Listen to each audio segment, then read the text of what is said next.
Hello, everybody. This is Gerald Celente, and we have with us today, and honored to be with us, Judge Andrew Napolitano. When it comes to the Constitution, the Bill of Rights, I'll put him up against anybody in America, all around the world, to give you the facts of what they mean, how we've lost those rights, and what we have to do to get them back. Judge, thanks for being on today. Pleasure to be with you, my dear friend. You know, you have this article that's coming out tomorrow, and today's April 12th. It comes out tomorrow. The Pentagon Papers, again. Does the government work for us, or do we work for the government? Can the government morally steal data about allies and enemies and then make it a crime to reveal the data, even when the revelation shows that the government has been lying about killing?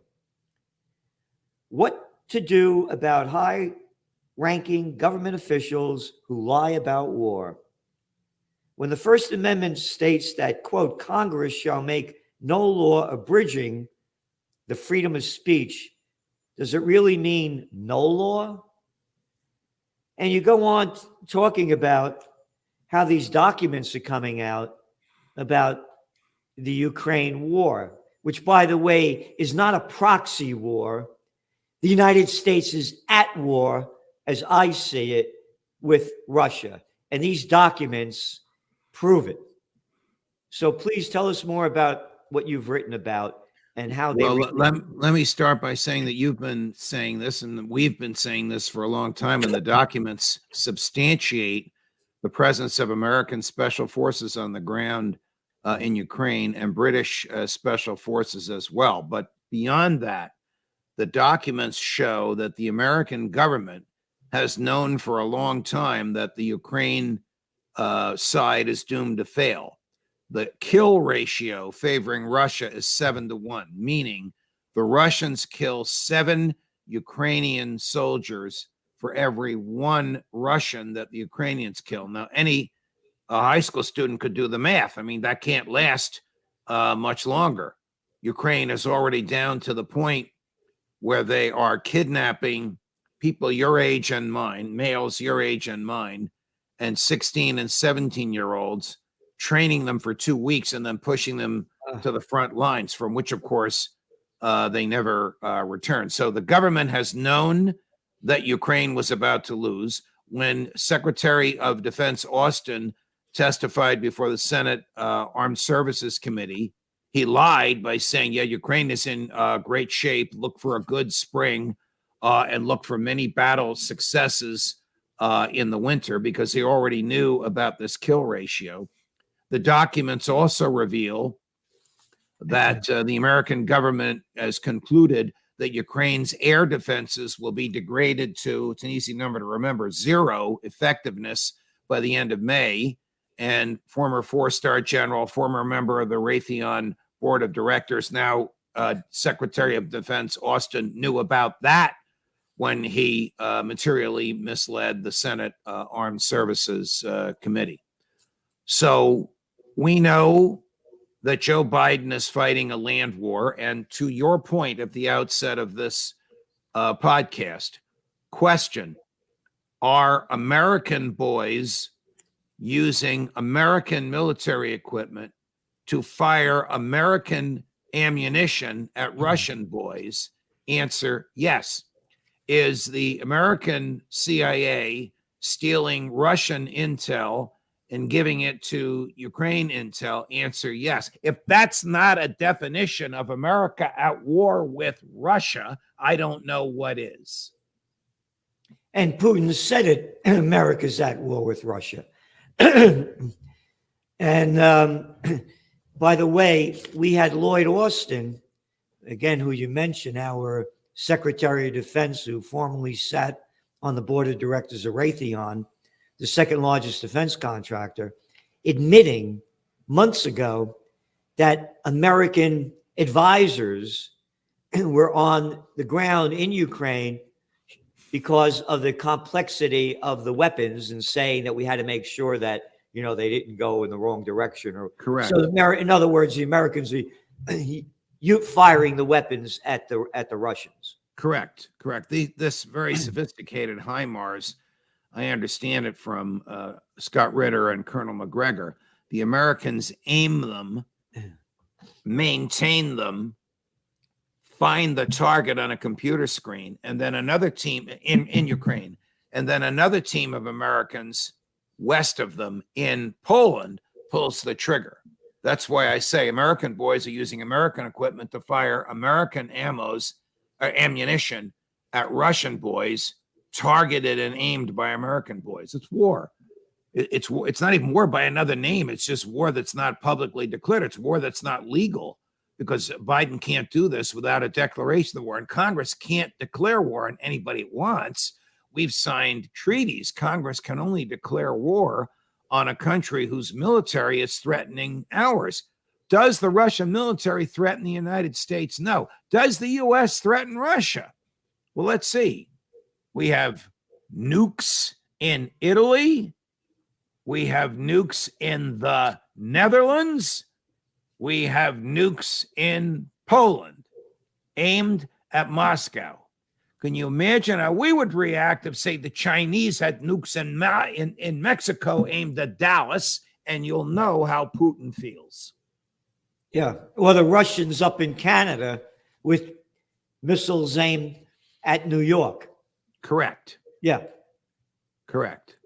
Again, the only intellectually honest person in all of this, the president is not intellectually honest. Tony Blinken is not intellectually honest. Lloyd Austin is not intellectually honest. I'll tell you who is. Vladimir Putin. Yeah.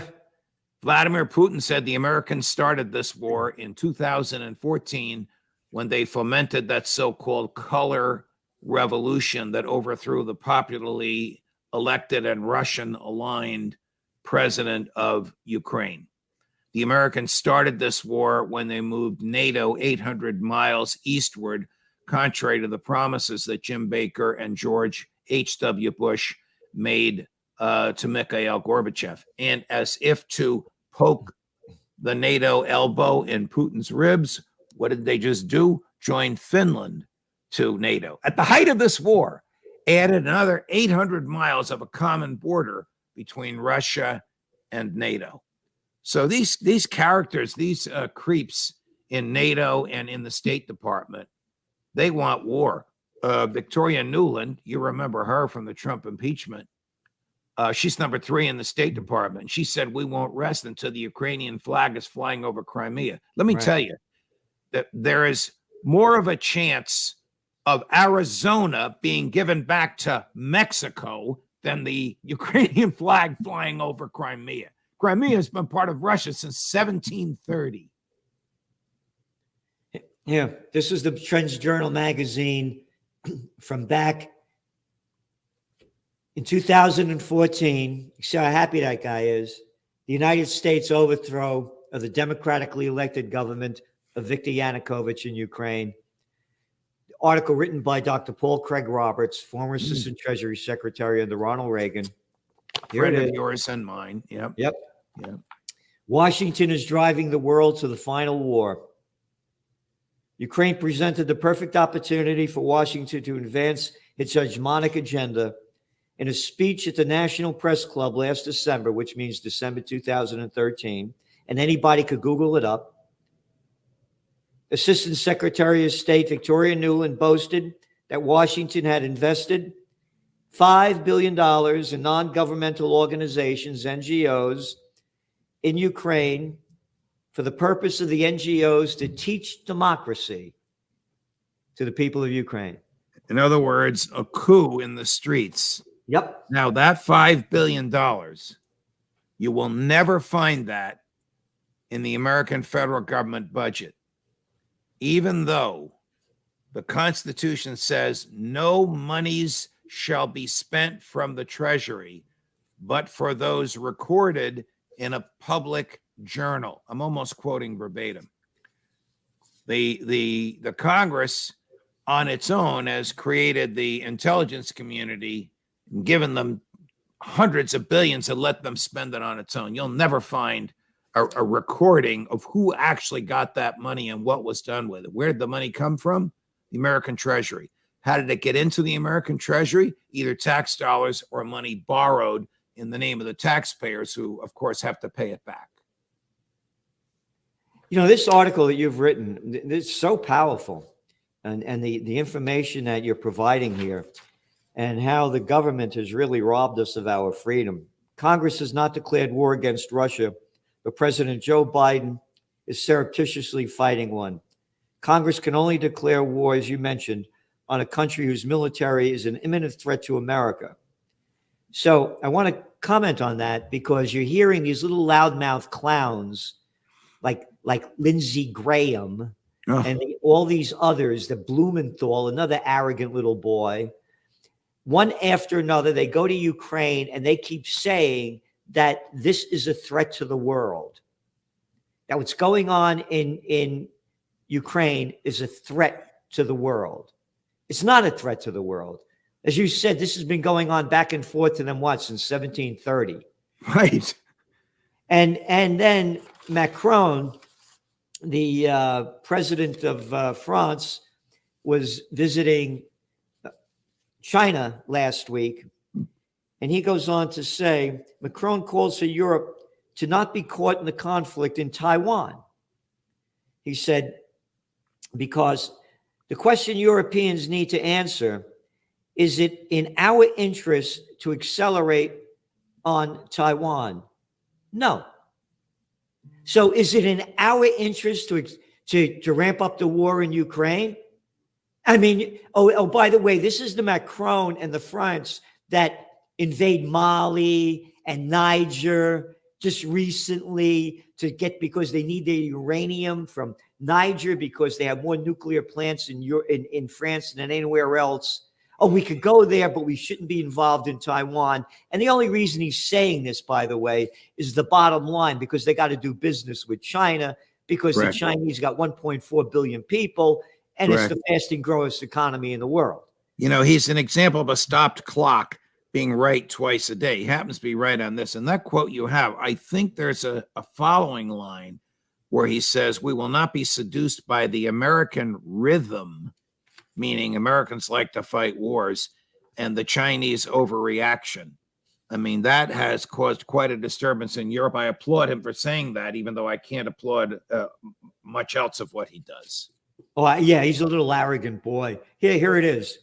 Is it in our interest to accelerate on the subject of Taiwan? No. The worst thing would be to think that we Europeans must become followers on this topic and adapt to the American rhythm and Chinese overreaction.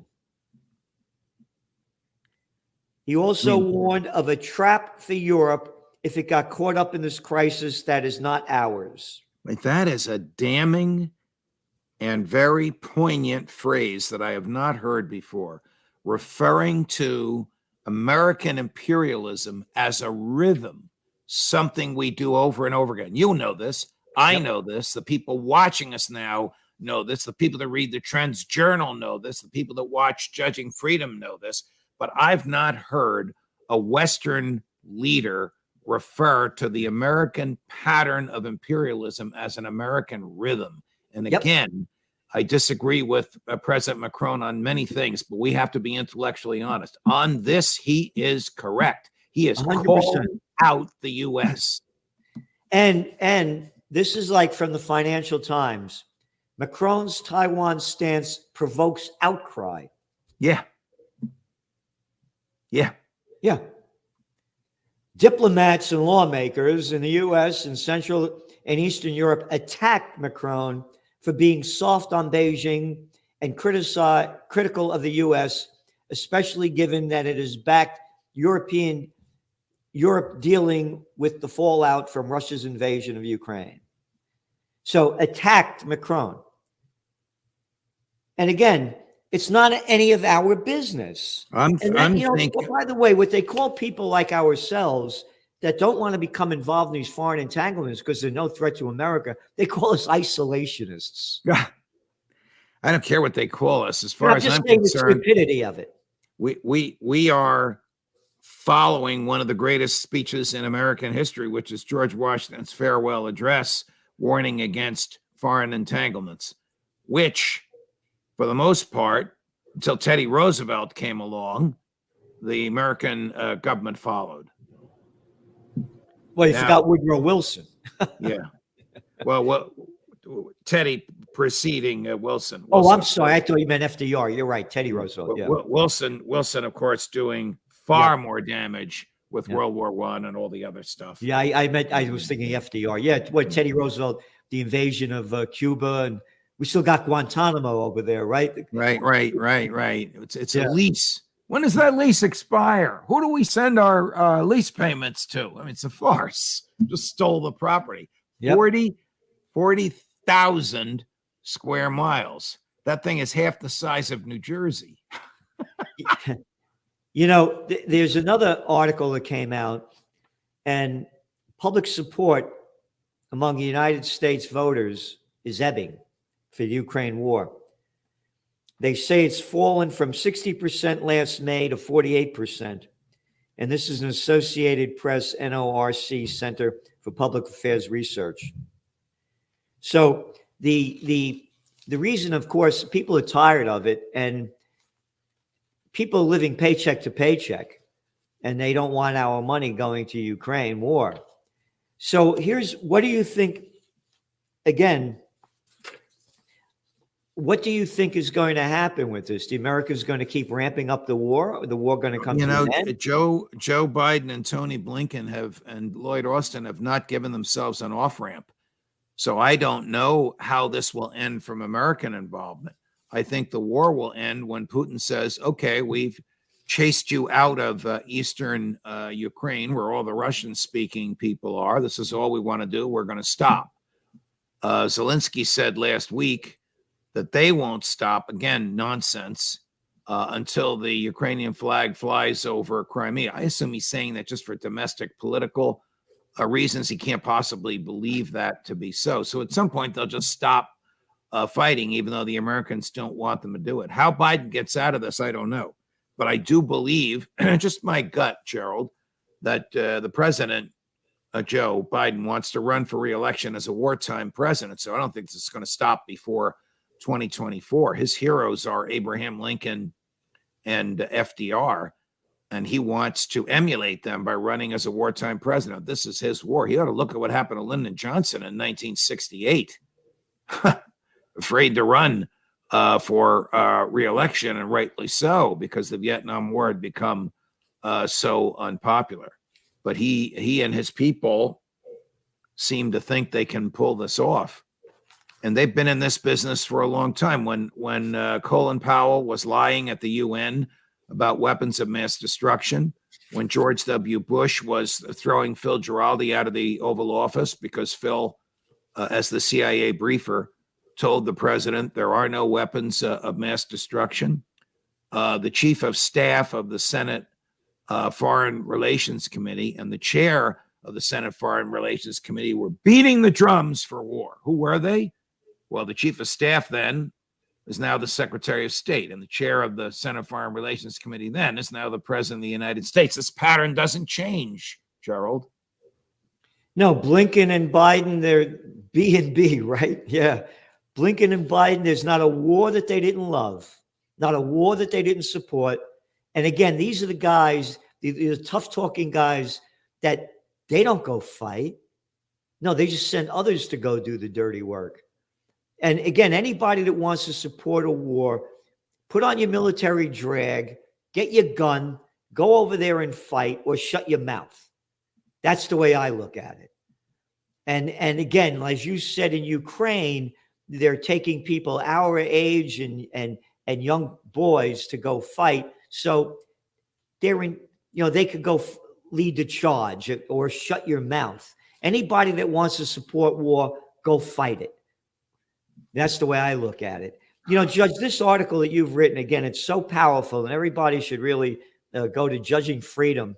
And of course, you're going to have on again Colonel Douglas McGregor talking about the Ukraine war and where it's going. So I have Scott Ritter, a dear friend of yours and mine, one of the most courageous people in America and one of the most brilliant on military and intelligence matters, today at 11 Eastern. At 3 Eastern, I have a man the Judging Freedom audience loves to hate, former CIA senior official, 40 years in the CIA, Jack Devine, who starting to acknowledge that the Russians are moving westward and can't be stopped. And then tomorrow at 4 o'clock in the afternoon Eastern, Wow. The great Colonel McGregor himself. Wow. Well, thank you for all that you're doing. Listen, everybody listen to what this man is doing and what we're doing to try to give people the best that we can to bring life, liberty, and the pursuit of happiness back to what used to be called the United States of America. Now it's the USSA, the United Soviet States of America. And by the way, everyone, May 27th, up here in Kingston, New York, on the Four Corners of Freedom, we're going to have another Peace and Freedom rally. It's going to be called Make America Healthy Again in every way that we can. And Judge Napolitano is going to be a speaker. Gary Null, John Whitehead, and others. And we're going to do everything we can to restore the American spirit that has been stolen away from us. And it's time to do it because most people are fed up with the establishment system anyway. And we need to build the path back to what it used to be. And Judge Napolitano is doing everything he can to do it. Judge, thanks for being here today. Thank you, Gerald. Always a pleasure. Until next Wednesday, my friend. Ciao, ciao.